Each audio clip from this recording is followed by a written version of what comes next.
నమస్తే గురుగారు. దత్త. నా కెరియర్‌లో ఎన్నో ఇంటర్వ్యూలు చేశాను గురువుగారు. మీ ఇంటర్వ్యూతో నా జర్నలిజం వృత్తి కావచ్చు, నా జీవితము పరిపూర్ణమవుతుంది. నా ఇంటర్వ్యూ స్టార్ట్ చేసే ముందు ఒకసారి నన్ను ఆశీర్వదించండి.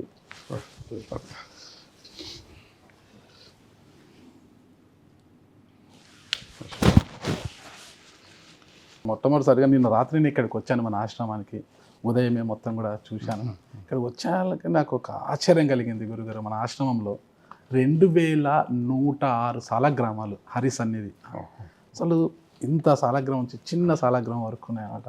అసలు దాని విశిష్టత ఏంటి? అన్ని సాలగ్రామాలు ఎలా సమకూర్చగలిగారు? అసలు ఏంటి గురుగారు? చిన్నప్పటి నుంచి కూడా శాలిగ్రామాలు పూజ చేయటం, చిన్నప్పటి నుంచి కూడా పరంపరగా కొన్ని శాలిగ్రామాలు రావటం, ఆ విధంగా మన ఒక్కొక్క అగ్ని పూజ అనేటువంటిది ఒక 18 ఏళ్ళు చేయటం జరిగింది. అగ్ని పూజ సందర్భంలో అగ్నిదేవుడే కొన్ని ఇచ్చినటువంటిది. తర్వాత కొంతమంది భక్తులు అర్పణ చేసేటువంటిది. తర్వాత ఒక భక్తుడిని గండికి వెళ్ళు, అక్కడ నీకు దొరుకుతాయి శాలిగ్రామాలు తీసుకురా అని. నేను లాయరు, నాకేం తెలియదు, నాకు నేను చెప్పినట్టు చేయి, వెళ్ళు, భార్యాభర్తలు ఇద్దరు వెళ్ళండి, అక్కడ నా కోసం ఒక మనిషి కాచుకో ఉంటాడు, ఇస్తారు. ఆశ్చర్యంగా వెళ్ళాడు. వెళుతూనే ఆయనకి తీసి పెట్టాను ఇది శాలిగ్రామం, పౌండరీక శాలిగ్రామం, చాలా అద్భుతమైన శాలిగ్రామం. అటువంటి శాలిగ్రామే దొరకదు. తీసుకొచ్చాను. ఇది ఒకటే కాదు, ఇంకోటి కూడా ఉంది అని చెప్పి వాడి దగ్గర. మళ్ళీ వెళ్ళాడు, నీ దగ్గర ఇంకోటి కూడా ఉందట. ఆయనకి ఎట్లా తెలిసింది? అయితే తీసుకోండి, అది కూడా ఇంకా భూమిలోనే ఉంది అది. సో ఆ విధంగా కొన్ని సంగ్రహించి నేపాళ్ నుంచి గండకి నది దగ్గర నేను వెళ్ళాను. 20 ఏళ్ల కిందట గండకి నదిలో ఎక్కడ శాలిగ్రామాలు పుడతాయో ఆ నదిలోనే వెళ్ళి అక్కడ స్నానం చేసి అక్కడ ఆ రోజు అక్కడంతా ఉండి కొన్ని శాలిగ్రామాలు తీసుకురావడం జరిగింది. ఆ విధంగా సంగ్రహించినటువంటి శాలిగ్రామం, ఒక్క శాలిగ్రామం ఉంటే చాలు అన్నారు విష్ణు పురాణంలో. 108 శాలిగ్రామాలు దర్శనం చేయటమే మహా భాగ్యం అన్నారు. అట్లా 1000 శాలిగ్రామాలు దర్శనం చేయటం ఇంకా మంచిది అన్నారు. ఇక్కడ 2600, 700, 800 వరకు ఇంకా ఉన్నాయి. అది చాలదని ఒక పెద్ద రాయితోనే చేయించి ఇంకొకటిగా అది పెట్టాలని నిన్ననే శిల్పితో మాట్లాడాను. ఇవి చాలదు, ఇవన్నీ తీసేసి అన్ని శిలతోనే చేయాల. శాలిగ్రామ శిలతోనే స్వామికి ఆసనం, శాలిగ్రామ శిలతోనే స్వామికి శయనాసనం చేసి నాగాసనం చేసి దాంట్లో పెట్టాలా. అది నిన్ననే ఒక తమిళనాడు శిల్పికి చెప్పాను. అది ఇంకా అద్భుతంగా ఉంటుంది. అది అటువంటి శాలిగ్రామాలు ఇక్కడ. రెండవది నరసింహ ఉపాసన చేసేటువంటి ఒక పద్ధతి మా వంశంలో. అందుకని శాలిగ్రామాలు చాలా ముఖ్యం మాకు. శాలిగ్రామాలు మా తాతగారు శాలిగ్రామం నోట్లోనే పెట్టుకొని ఆయన మంత్రాలు పాట పాడటం అట్లా చేసేవారు. ఆయనకు చాలా హరికథ చేసేవారు పెదనాయన గారు. చేస్తూ చేస్తూ చేస్తూ ఆయన ఈ కృష్ణ నిర్యాణం అని చేసి అంతవరకు వచ్చారు. కృష్ణ నిర్యాణం చేస్తూ భ్రమించి దాంట్లో లీనమైపోయి నిల్చున్నారు అట్లనే. శేషప్ప దాసు అని వీళ్ళందరూ వాద్యగాళ్ళంతా మానసికంగా నిల్చున్నారు, కాసేపు అవుతుందని ముట్టుతోనే కింద పడిపోయారు.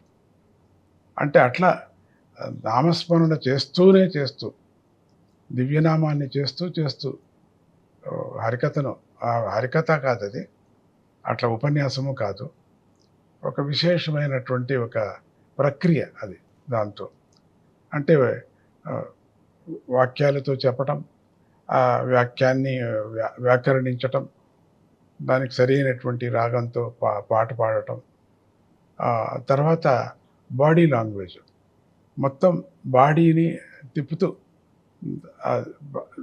సంజ్ఞ చేస్తూ కంటి లాంగ్వేజ్. అప్పట్లో ఈ వీడియోలు అంతా లేవు.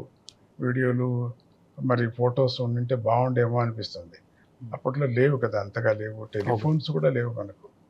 సో ఆ రికార్డింగ్ అంతా కూడా మనకు ఏదో చిత్రాల్లో చూసుకొని ఊరికే సమాధాన పడాల్సి వస్తుంది. అట్లా బాడీ లాంగ్వేజ్లోని కొన్ని గురు మౌన ఉపదేశం అని ఎట్లా ఉంటుందో అట్లా చేసేవారట. మౌన వ్యాఖ్యానం అని గురువుకి ఎట్లా ఉంటుంది, శిష్యుడికి 108 క్వశ్చన్స్, గురువు ఒకటే ఆన్సర్, ఏం చెప్పరు. దాన్ని అర్థం చేసుకోవాలి శిష్యుడు, దాన్ని వ్యాఖ్యానం చేసుకోవాలి.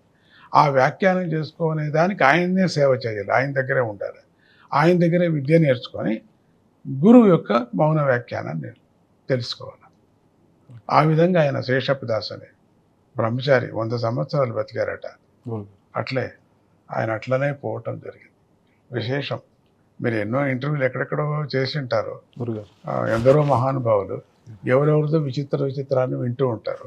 ఇదొక విచిత్రం వినండి.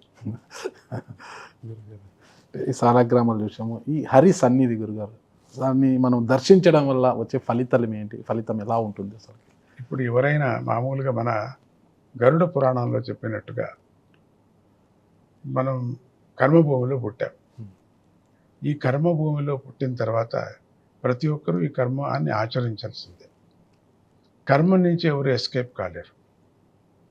కర్మాన్ని ఆచరిస్తూ భక్తి మార్గంలో వెళ్ళాలి. కర్మను ఆచరించి భక్తి మార్గంలో వెళ్ళిన తర్వాత వాళ్ళకు జ్ఞానప్రాప్తి అవుతుంది. ఇది మన యొక్క భారతీయ సనాతన సంస్కృతి యొక్క పద్ధతి. ఇది సంస్కారం ఉండేటువంటి వాళ్ళు అనుసరిస్తూనే ఉన్నారు. వాళ్ళు కూడా వేరే రకాలుగా చేస్తారు. పోలేరమ్మ అంటారు, ఇంకొకటి అంటారు, అన్నీ అంతా పూజకే సంబంధించుతుంది. ఒకటి మాత్రం చెప్పారు, హింస లేని పూజ నువ్వు చెయ్యి అన్నారు. హింసించి పూజ చేయటం వద్దు అన్నారు. ఒకప్పుడు చేసేవారు, వాళ్ళకి అది తెలియదు, పాపపుణ్యాల సంగతే తెలియదు. దేవుడు ఇట్లా ఉంటేనే సమాధాన పడతాడు, కాళికాంబకు బలి ఇస్తేనే రక్తాభిషేకం అనేటువంటి ఒక దీని గురించి మనం చెప్పాలంటే మాకు సంప్రదాయం, మా ఇంటి సంప్రదాయం అంటారు. సో మనది ఏమిటంటే ఆధ్యాత్మిక స్థితి, మనం వెళ్ళేటప్పుడు వైదిక కర్మ ప్రకారంగా వెళ్ళేటప్పుడు హింస లేకోకుండా నువ్వు పూజించు, హింస లేకోకుండా జనసేవ కూడా చేయంటారు. అటువంటి సందర్భాల్లో అందరూ దొరికినప్పుడు తెలిసి కొన్ని మనం తప్పులు చేస్తూ ఉంటాం. దాన్ని పాపం అంటాం, సరే, అనేక విధాలుగా వ్యాఖ్యానిస్తుంటాం. ఎంత మహిమ అంటే అటువంటి పాపాలన్నీ చేసిన వాడికి కేవలం శాలిగ్రామ దర్శనం చేస్తే చాలు అన్నారు గరుడ పురాణాలు. అటువంటి మా విష్ణు పురాణాలు, నువ్వు శాలిగ్రామ దర్శనం చేయి, శాలిగ్రామానికి అభిషేకం చేయి, నువ్వు చేయకపోయినా చేయించు, లేదు చేసేటట్టు వెళ్ళి చూడు అన్నా చాలట. ఒక్క శాలిగ్రామానికి ఒక ప్రదక్షిణ వేస్తే విష్ణులోకం దొరుకుతుందన్నారు. మరి ఇన్ని శాలిగ్రామాలకు ప్రదక్షిణ చేస్తే ఇక చెప్పలేనంత, తెలియకనే శ్రీరామ రామ రామ అంటేనే ముక్తిని. ఇప్పుడు రామాయణంలో ఒక దొంగలంతా, ఒక నలుగురు చేరుకొని దొంగలు, వాళ్ళు దొంగలే, వాళ్ళకి రాముడు అంటే ఏమి తెలియదు వాళ్ళకి. ఈ భాషలో, సంస్కృత భాషలో రామ అని వస్తున్నప్పుడు వనేచరహ రామ, మనం వనంలో తిరుగుదాము అని అంతే పదం. అది దొంగలు మాట్లాడుకునేది. అన్ని దోచుకుందాం రామ అనేటు ఒక శబ్దం వస్తుంది. మళ్ళీ ఎవరికి మనం భయపడాల్సిన పని లేదు రామ అని ఇంకోటి అర్థం వస్తుంది. ఇక మనం వెళ్ళి మన కార్యక్రమాన్ని మొదలు పెట్టుకుందాం రామ, ఇట్లా మాట్లాడుకున్నారు వాళ్ళు. వ్యవహారికంగా మాటలు, కొన్ని శబ్దాలు రామ అని వస్తుంది. రామ శబ్దం వచ్చిన మాత్రానే రాముడు వాళ్ళకి మోక్షం ఇచ్చేశాడు. వాళ్ళు దొంగలు, వాళ్ళకి మోక్షం, మహాపాపిష్టులు వాళ్ళకి మోక్షం దొరికింది. సో కాబట్టి తెలియకనే శాలిగ్రామానికి ఒక ప్రదక్షిణ చేస్తే చాలు. ఇక అభిషేకం చేస్తే వేరే, మనం చేయాల్సిన పని లేదు, చేయిస్తే చాలు కూడా అన్నారు.